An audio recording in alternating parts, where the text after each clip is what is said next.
teaching. Sebelum memasuki pembahasan, kita membahas tentang sintaks terlebih dahulu. Sintaks merupakan susunan kata dari suatu kalimat. Sedangkan applied syntax itu tuh cara mengimplementasikannya, cara mengajarnya itu seperti apa. Sebelum kita membahas CLT, kita mau membahas sintaks dulu yang akan dibahas oleh Jadi apa sih sintaks itu?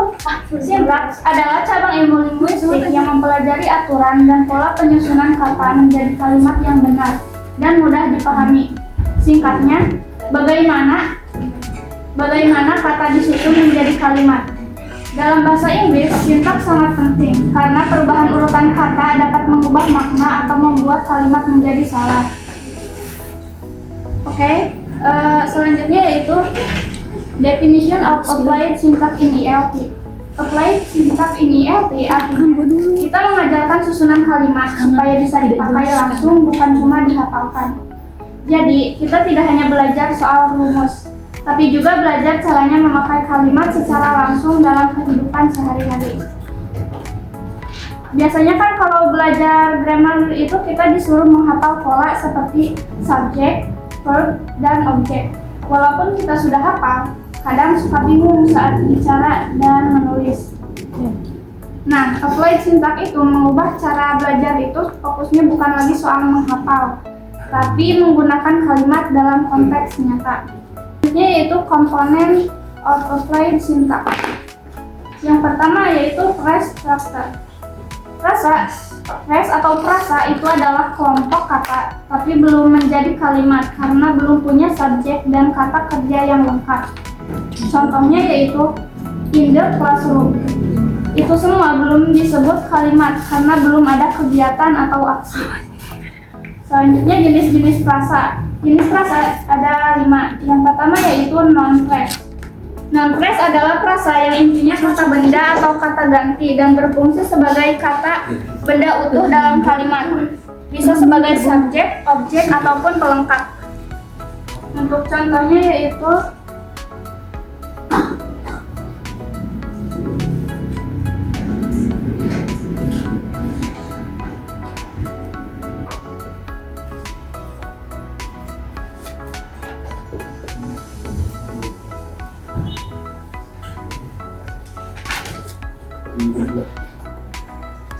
contohnya yaitu the beautiful garden. Kata utama dari ini adalah garden karena garden ini termasuk ke dalam noun.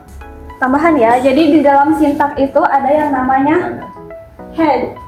Jadi ketika di dalam sintaks kita mau menjelaskan tree diagram, kita ambil dulu headnya mana. Di sini headnya adalah garden. Jadi garden ini disebut head dalam sintaks. Dan itu adalah kepala dari kalimat tersebut. Jenis yang kedua yaitu ada verb phrase. Frasa kata kerja berfungsi sebagai predikat dalam kalimat. Terdiri dari kata kerja utama, auxiliary verb, dan complement.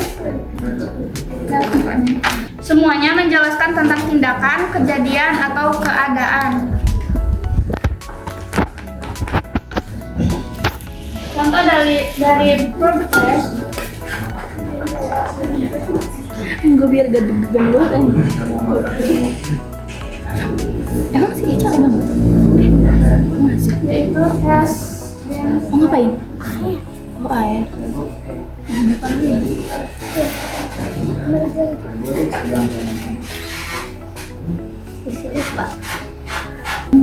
Dari contoh ini, frasanya yaitu studying. Studying merupakan dari kata verb. Jenis yang kedua yaitu prepositional phrase atau frasa yang diawali oleh kata depan seperti in, on, dan at. Contohnya in the morning.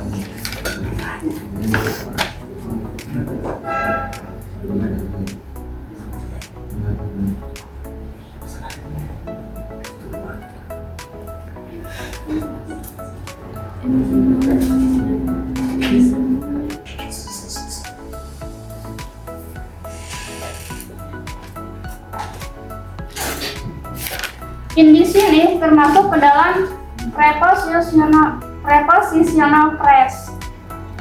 Jenis yang kedua yaitu adjective phrase, frasa yang menjelaskan kata benda. Contohnya,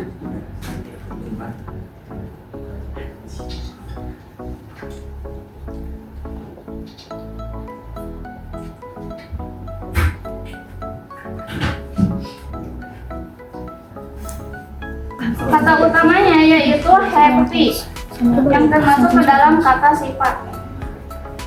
Untuk jenis yang terakhir ada adverb phrase, frasa yang berfungsi sebagai kata keterangan. Contohnya yaitu extremely quickly.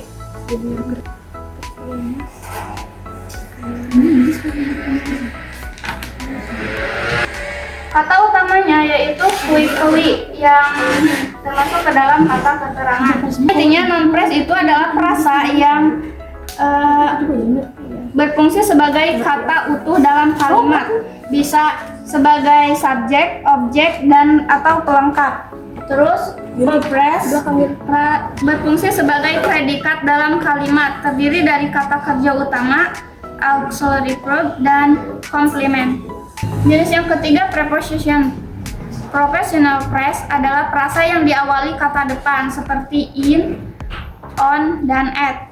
Terus jenis selanjutnya adjective phrase, frasa yang menjelaskan kata benda. Jenis yang terakhir adverb phrase, frasa yang berfungsi sebagai kata keterangan. Selanjutnya ada komponen dari sintaks. Yang kedua itu ada clause atau klausa. Sebelumnya udah pada dengar klausa yang diajarin kayak Asya tadi? Ya. Tadi klausa itu apa? Klausa itu apa tadi?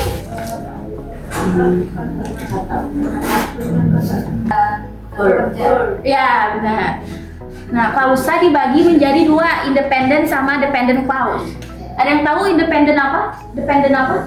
Independen bisa berdiri sendiri. Iya. Independen tidak bisa berdiri sendiri. Iya, benar. Contohnya misal, she likes coffee. Ini termasuk independent apa dependent clause? Independen. Kenapa termasuk independent clause? Bisa berdiri sendiri dan maknanya jelas. Jadi independent clause itu klausa yang bisa berdiri sendiri dan maknanya jelas. Di sini kan she likes coffee. Dia perempuan suka kopi. Maknanya udah jelas. Dia perempuan suka kopi. Makanya ini termasuk independent clause. Nah, kedua ada dependent clause. Nah, kenapa termasuk dependent clause? Because she's tired. Kenapa?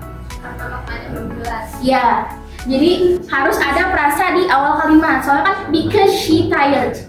Nah, karena dia sakit. Karena sakit apa? Sudah jelas kan sebelumnya. Karena sakit. Sakit gigi atau sakit apa gitu.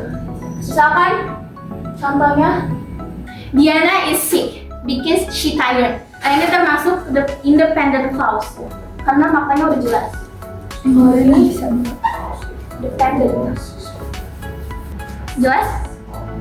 Apa ada yang mau dengar? Lanjut ya, yang kedua komponen dari sintaks selain frasa structure dan clause types itu ada sentence patterns atau pola kalimat sederhana. Biasanya pola kalimat sederhana tersusun dari apa? Subjek, verb, dan objek.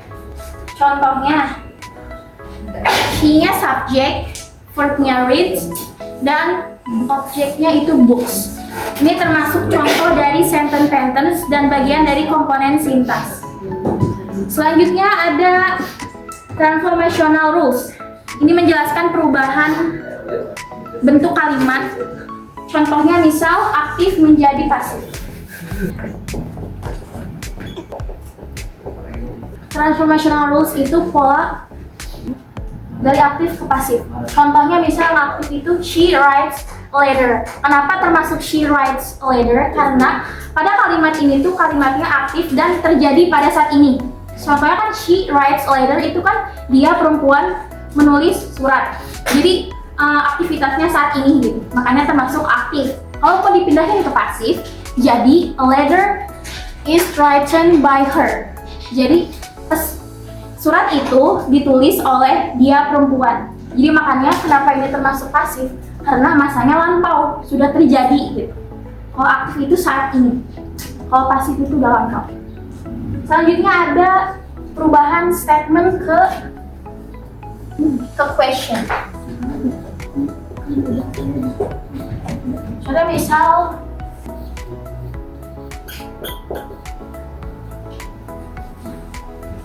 merubah kata opini menjadi pertanyaan. Kan you like it itu kan opini atau statement. Sedangkan question itu do you like it? Oh iya pertanyaan. Jadi tambahin do di depan. Do you like it? Kalau misalkan I like it, kan ini statement ya. Kalau diubah jadi question gimana? Kalau diubah jadi question, Udah kelihatan. nggak kelihatan ya? I like it diubah jadi question. Am I like it? Ya, am I like it?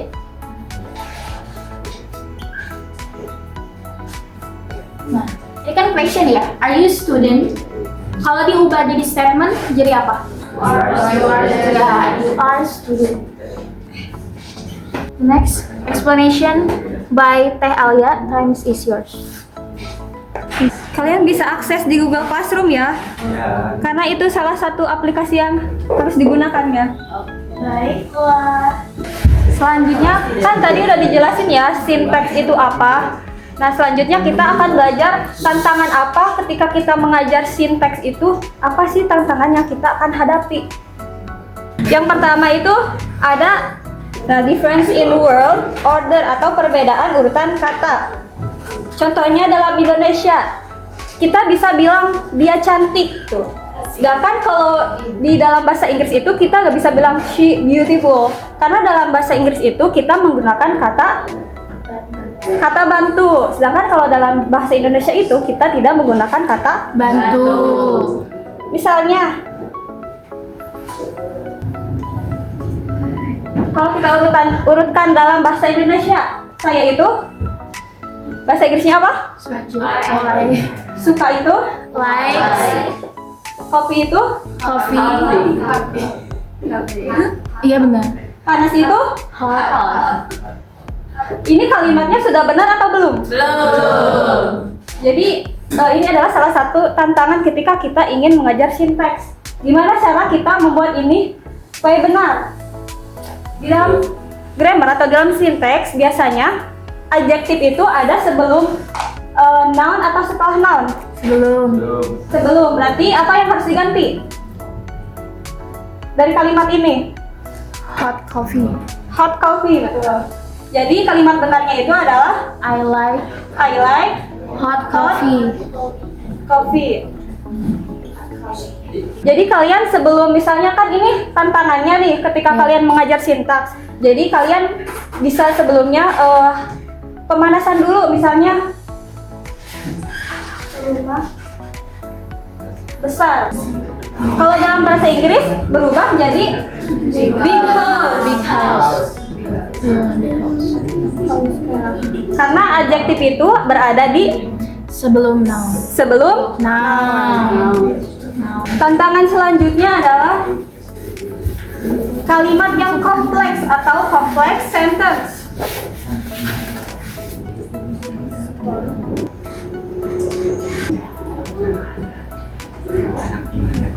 Kalimat ini enak dilihat gak? Enggak. Terlalu panjang. Alasannya kenapa tuh? Terlalu panjang. Terlalu panjang. Ada lagi? Ada lagi? Terlalu panjang terus? Bertele-tele katanya. Bertele-tele. Ada lagi? Ada lagi? Menarik. Pemborosan. Pemborosan kata. Ada lagi? Yang sangat terlihat banget ini apa di sini? Sangat jawaban yang benar sekali. Kebanyakan I. Cerdas deh. Kebanyakan I. Ya. I dan N. N. Di sini kebanyakan I dan N. Betul.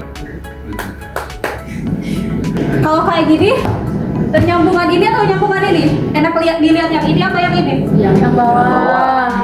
Di sini tidak terlalu banyak N ya, Ya. dan terlalu banyak I juga. Misalnya kalian ingin, ini kan tadi tantangannya ya. Ya. Ya. Kalau misalnya kalian ingin mengajar atau applied syntax in ELT, bisa misalnya mengajar dengan seperti So. ini ada 2 kalimat. Ini kalimat awal, ini kalimat kedua. Kalau kalimat seperti ini, apakah enak dilihat? Iya. Kurang. Apa yang kurang? Kalimat keduanya Ada label lagi. Ya, kalau kita berulang-ulang kata berarti kelihatannya boring gitu lagi. Pemborosan.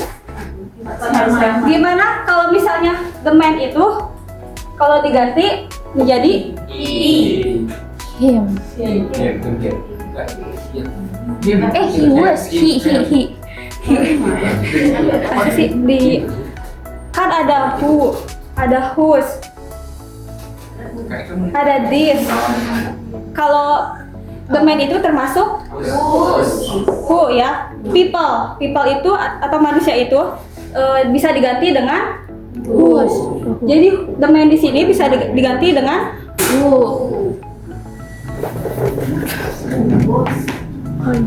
Him. Ada yang mau membenarkan kalimat ini? Boleh ke depan? Yuk ke depan yang bisa. Siapa nanti? Ada yang mau? Ada yang mau ke depan? I have a friend, she live Di Jakarta. Jakarta. Orang Jakarta nih.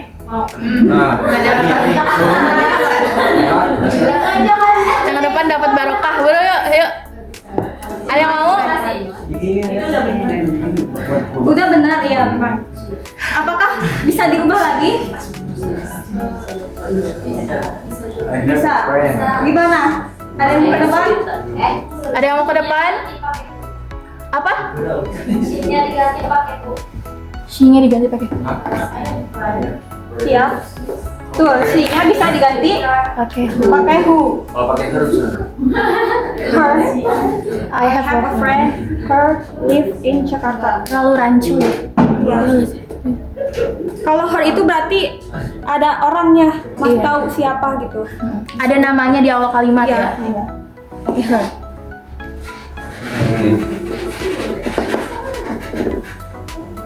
Oke, Ada berapa grup nih? masalah yang paling inti itu adalah kita ketakutan untuk berbicara atau ngomong dalam bahasa Inggris. Jadi ketika kita ngajar, kita bisa awali misalnya ngomong jangan takut untuk berbicara kayak gitu. Itu sebenarnya tantangan yang benar-benar tantangan yang harus dihadapi. Wah. Oke, thank you. Tina Fahmi.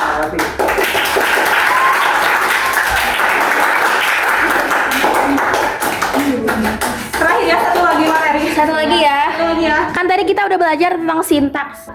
Nah, sekarang apply-nya, implementasinya tuh seperti apa? Nah, cara teaching syntax in ELT atau English Learning Teaching itu ada 3 pendekatan. Yang pertama ada inductive approach atau pendekatan induktif. Yang kedua ada deductive approach atau pendekatan deduktif. Dan yang ketiga ada communicative approach atau pendekatan komunikatif. Nah, indukatif ini tuh contohnya kayak guru memberikan contoh soal sama penjelasannya, lalu dikasih tugas gitu, jadi belajar mandiri. Nah, sedangkan kalau deduktif itu guru menjelaskan, memberikan contoh dan memberikan tugas. Dan kalau komunikatif itu lebih ke cenderung praktek. Jadi misalkan guru menjelaskan gitu, memberikan contoh, lalu menyuruh atau memerintah siswa untuk memberikan contoh bahasa Inggris. Terus telaah atau analisis katanya. Misal kalian sebutin kata atau kalimat dalam bahasa Inggris, misalkan she is beautiful. Nah, dia kan ngomong ya, speaking gitu, jadi lebih aktif. Terus langsung telaah, she itu apa, is itu apa, beautiful itu apa. Gimana tuh telaahnya? Misal she is beautiful. Kan si anak nanti ngomong dia, she is beautiful. Nah, setelah dia ngomong she is beautiful, terus setelah sintaksnya she itu termasuk subjek, is itu termasuk auxiliary verb, aux, dan beautiful itu termasuk adjective. Gitu. cara telah dalam sinteks itu kita harus membuat tree diagram dulu ya. Pernah dengar tree diagram? Misalnya I like coffee very much. Ini adalah sentence-nya. Cara menganalisis dalam sinteks itu, yang pertama kita harus menentukan noun sama verb-nya. Nah, dalam sinteks atau analisis sinteks, rumusnya itu setelah sentence ada noun phrase, pasti ada noun phrase sama verb phrase. Noun di sini adalah I. Karena di sini itu I itu bukan noun phrase kan? I itu hanya noun, berarti diturunkan lagi jadi noun, diturunkan lagi jadi I. Di sini ada like coffee very much, berarti ini termasuk verb phrase. Like itu masuknya ke verb. Coffee very much itu dibagi lagi. Ini ada tiga bagian. Di sini ada noun phrase. Noun phrase itu bisa ada di verb phrase. Sedangkan kalau verb phrase itu hampir gak ada ya di noun phrase. Ya. Ya. Noun phrase ini juga ada turunan lagi, yaitu coffee. Very much. Ini tuh adalah tambahan ya. Tambahan dari kalimat ini. Berarti di sini ada adverb. Sini very. Sini much. Jadi dalam sintaks itu cara analisisnya gini ya. Kita bikin tree diagram dulu. Ada yang mau coba bikin tree diagram? Ada yang mau coba? Misalnya kalimatnya she is beautiful. Kira-kira ada yang mau analisis? Tanya aja sebisanya. Nyoba. Iya, nyoba aja. Udah dibilang ini tadi apa? Sentence. Noun. Ini tadi apa? Auxiliary verb. Auxiliary. Itu kata sifat. Adjective. Tinggal dibikin ini pohon. Kayak caranya. Iya, ayo. Maju aja lah. Maju dulu. Nah, coba. Ya, jadi gimana? Dibikin dulu. Nah, yang mana tadi? Hapus. Yang ini yang si. Bikin sentence baru atau? Itu she is beautiful. Asis, beautiful. Gampang aja. Oh gitu. Jadi kita tuh ngebedah di sintaks itu ngebedah. Iya, bedah kata. Analisis. Kita bikin diagram. Diagram. Kumaha? Tadi kan sentence dulu. S aja di atasnya. Tulis aja dulu she is beautiful gitu. S di sini ya. Kenapa aku masuk Prem? Bener. Sorry. Terus bagi dua.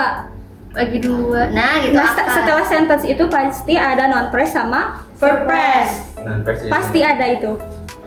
NP. Bukan NP NP sama. bukan. Iya benar Ini kan kan? non press sama Verb phrase. verb. Pakai P. Dan gitu. Verb phrase. Oh, pakai apa? Tinggal tambah. Ya, P. Nah ini noun phrase. Noun di sini yang mana?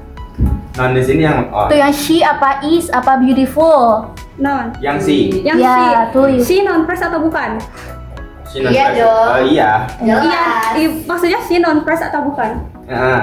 Noun dong. Dan aja. Kalau si, Kok liar ya? kalau phrase itu berarti ada dua kalimat. Jadi Oh, jadi kalau NP noun phrase itu itu ada dua singkatan kalimat. dari noun phrase. Nah, Ah. noun phrase itu berarti kan kalau she itu noun aja, berarti bukan noun phrase. Berarti gitu kan? turunin lagi. Turunin N. Kok banyak amat ya? Jadi bikin turunan lagi. Nah, Pakai ini.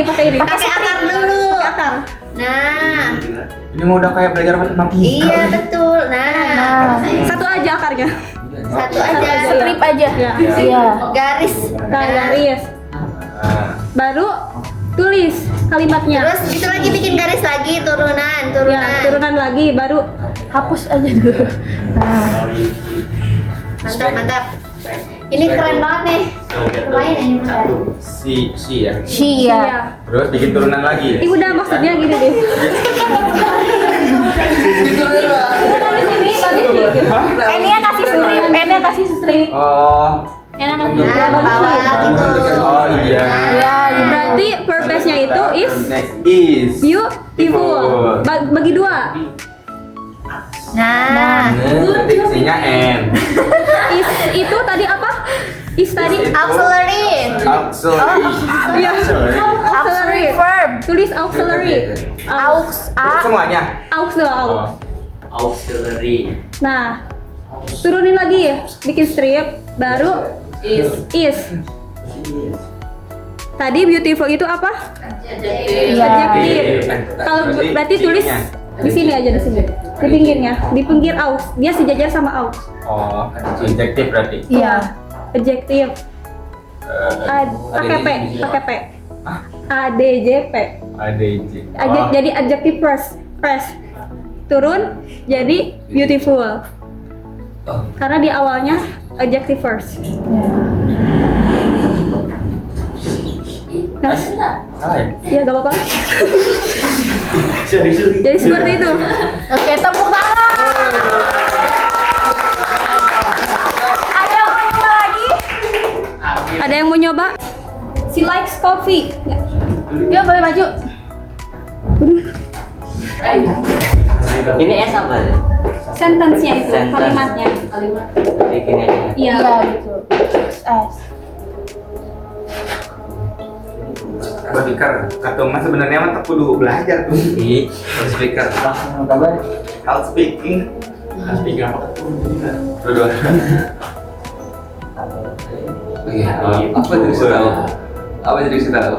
Ya, bro. Ini Beliau masak. Likes. likes.